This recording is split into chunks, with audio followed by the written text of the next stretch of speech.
آپ کے ساتھ حاضر اور مسائل میں آج ایک لینڈ مافیا کا ایک مسئلہ یہاں پہ ہے جو کہ متصل ہے بالکل بنارس منگو پیر اور ایم پی آر کالونی سے متصل ایریا غازی گوٹ۔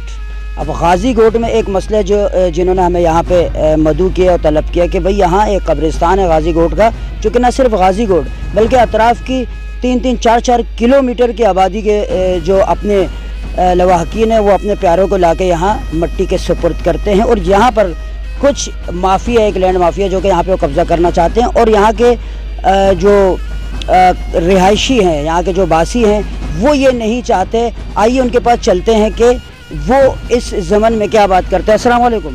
وعلیکم السلام۔ السلام علیکم۔ میں یہ بات کر رہا ہوں کہ تقریباً کتنے سالوں سے یہ تنازع قبرستان کا آ رہا ہے۔ میں جب ادھر تھا تو یہ قبرستان میں کسی نے ہاتھ نہیں لگا سا، وہی جو زیارت خان نام آدمی ہے، لینڈ مافیا والا، بہت بڑا گنڈا ہے۔ اس کے بعد میں سوات چلا گیا اور سوات میں میرے کو فون کیا قبضہ ہو رہا ہے۔ میں جب رات پہنچ گیا تو قبرستان میں چاروں طرف آبادی شروع ہوا ہے۔ تو اس کے بعد میں نے منگاپیر سیٹوں کو بھی درخواست دیا، اس نے غور نہیں کیا۔ پھر S S P, D C, commissioner, سب سرکاری آفیسروں کو میں نے درخواست دیا، کسی نے غور نہیں کیا۔ آخر میں کیا اور آئی جی صاحب کو میں نے بائی ہینڈ درخواست دیا۔ اس کے بعد ان لوگوں نے بھی کسی بھی قانونی کارروائی نہیں ہوا۔ اس کے بعد وہ گنڈے نے بولا کہ یہ میرا زمین ہے۔ میں گیا اور کیمپ سے محکمہ اوقاف قبرستان اس میں نے پورا کاغذ نکال دیا۔ زمین جو ہے یہ قبرستان کے لیے وقف ہوا ہے، یہ کچی زمانے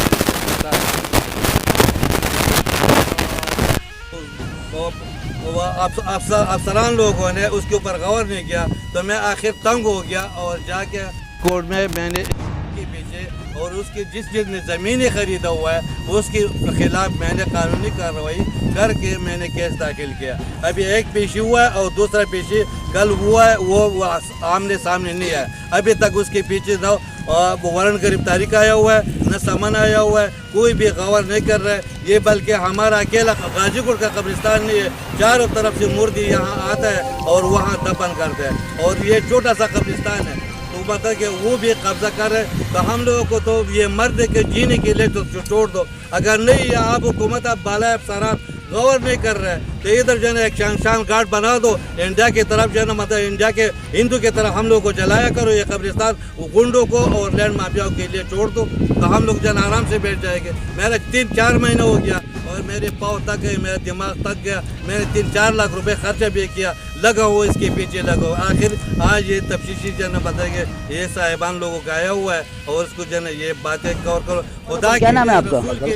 ہاں فضل صاحب، آپ کیا کہتے ہیں؟ میں یہ کہتا ہوں کہ میں ویل ہیلپر آرگنائزیشن تنظیم کے نائب صدر ہوں، اور ان زیارت خان کو ہم نے کہا ہے کہ یہ پلاٹیں نہیں بیچو، یہ پلاٹیں قبرستان کی ہے، یہ زمین اب تو کیوں بیچتا ہے؟ بولے یہ ہمارا زمین ہے، میں چاہوں بیچو یا چھوڑوں۔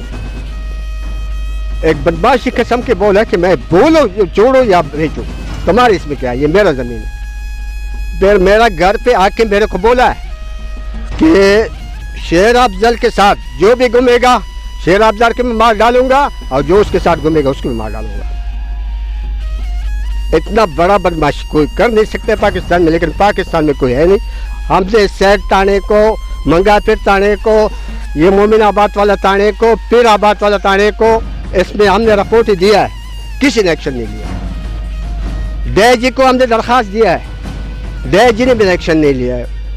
وقاف والوں کو درخواست دیا ہے، وقاف والوں نے اتنا کیا کہ اپنا لیٹر لا کے منگا پیر تانے میں دیا ہے، لیکن منگا پیر تانے والے نے کوئی ایکشن نہیں لیا۔ سر جی آپ کا؟ نواب صاحب، آپ کی کیا ریکوائرمنٹ ہے یہاں اس قبرستان کے بارے میں؟ سر جی ہم بول رہے یہ قبرستان ہے، ایک مرتبہ وقف ہوا ہے، تو ہمارا چاہت یہ ہے کہ جو وقف ہوا ہے جس نے مداخلت کیا وہ اس مداخلت والوں کو ہٹا دے، تاکہ آپ لوگ یہاں پہ جو ہے نا